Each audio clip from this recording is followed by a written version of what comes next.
Timmy was a toaster. Not just any toaster, but a bright red toaster with a chrome finish. He lived on a kitchen counter. It was his home, his stage. Every morning, the sun peeked through the kitchen window. The light would hit Timmy's shiny side. He'd wink, reflecting the light like a signal. The kitchen was always busy.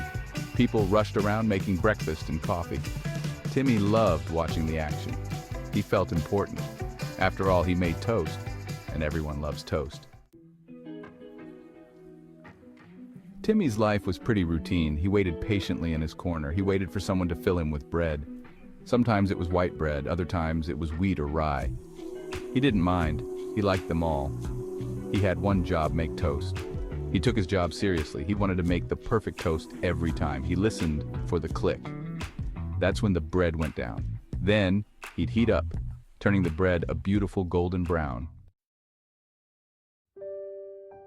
You might think a toaster can't feel, but Timmy did. He felt happy when the kitchen was full of laughter. He felt sad when people ignored him, especially on those mornings when they were in a rush. He worried about being replaced. What if they got a newer, fancier toaster, one with more settings? But mostly, Timmy felt content. He liked making people happy. He liked being a part of their morning routine, even if it was just a small part.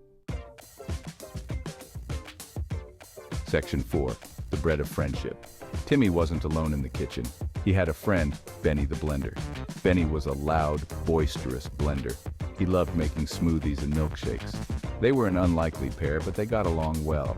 Benny would often tell jokes, making Timmy's heating elements rattle with laughter. They shared stories about the people in the kitchen. They gossiped about the different types of jams and spreads. Benny helped Timmy forget his worries.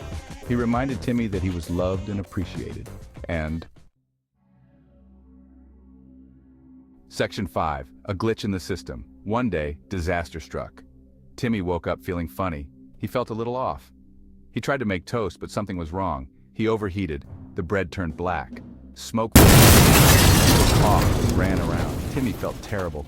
He had only one job and he'd failed. He felt like a failure, a useless hunk of metal. He worried they would throw him away. He imagined ending up in a landfill, forgotten and alone. Section 6. The sweet smell of hope. But they didn't throw him away. They unplugged him, letting him cool down. They cleaned him up, wiping away the soot. They even took him to a repair shop. A kind old man with gentle hands fixed him. Back on the counter, Timmy felt good as new. He was grateful for a second chance. He learned a valuable lesson that day.